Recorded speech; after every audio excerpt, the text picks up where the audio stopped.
L'homophobie de gauche. Et oui, la gauche, surtout l'extrême gauche, est naturellement, viscéralement, culturellement homophobe. Je m'explique. Pour la plupart des gens ont peur du Front National.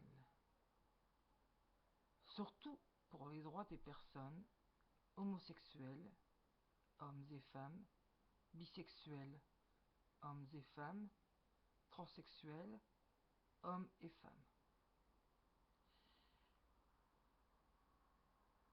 Si l'histoire ponctuelle nous apprendra dans les livres d'histoire que François Hollande a permis le mariage homo, il n'en sera rien pour la procréation médicalement assistée dite PMA, ou plus populairement, liminairement, la FI, donc la fécondation in vitro, et aussi pour la GPA, pour la gestation pour autrui.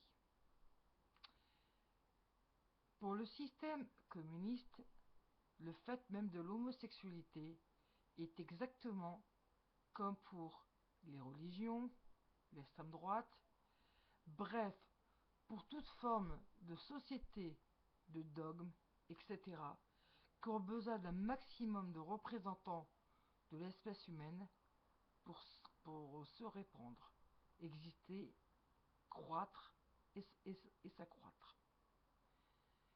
Et parmi les formes d'homophobie, il y a donc la gauche. Je vous mettrai donc en lien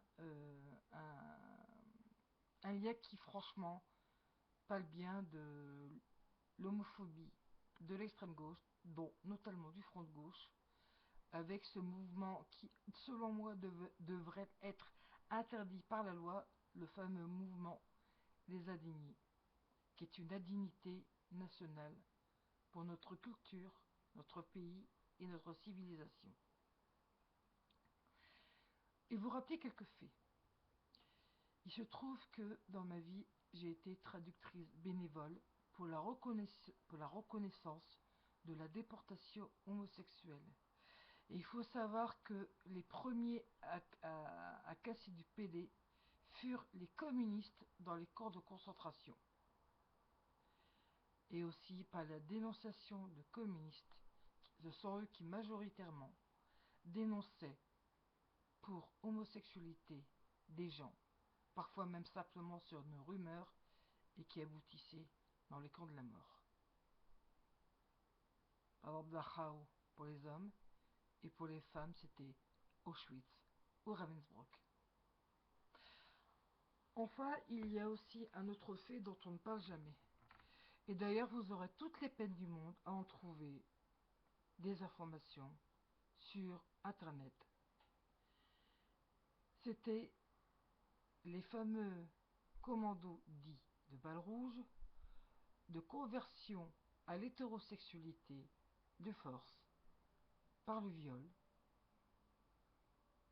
commando créé par cette infâme ordure de Jacques Duclos, pour qui l'homosexualité était contre nature et devait être battue en brèche, et surtout dont, pour lui, les homosexuels, tant hommes que femmes, devaient être soignés et devaient devenir hétérosexuels, donc rentrer dans la norme. Je viens de faire une... vous avez qu'à chercher dans mes vidéos pourquoi être child free, aussi l'explication du pourquoi du comment. Car, comme je viens de le dire, comme pour tout système de représentation politique, dogmatique, qu'il soit religieux, politique et autres,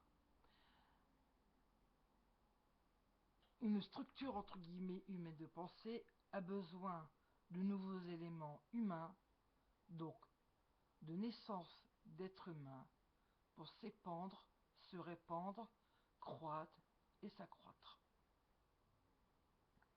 Ça c'est clair et net. Donc, arrêtez de focaliser l'homophobie strictement sur l'extrême droite, c'est faux, car l'extrême gauche est aussi homophobe et a fait pire que l'extrême droite.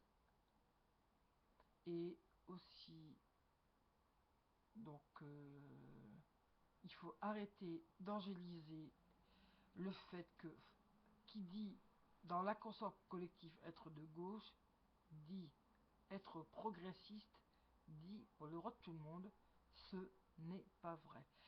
Et nul en doutera que le gouvernement Hollande n'en fera rien pour la PMA, la GPA. Les transsexuels pourront toujours s'asseoir dessus concernant leurs droits. Et il ne faudra rien attendre pour vous qui êtes homosexuels de la part de la gauche en général et de la part des politiques en général. Je ne suis pas défaitiste, ni négative, ni pessimiste, mais juste réaliste. Voilà. Merci de m'avoir écouté. Je vais en ébranler pas mal qui vont peut-être regarder cette vidéo en disant non, non, c'est pas possible, la gauche est forcément progressiste. Eh bien non, elle n'est pas progressiste du tout. Et je dirais qu'on peut également appliquer ce genre de théorie également pour les personnes handicapées que la gauche n'aime pas non plus, tout comme les gens de gauche n'aiment pas les malades. Merci de m'avoir regardé et écouté.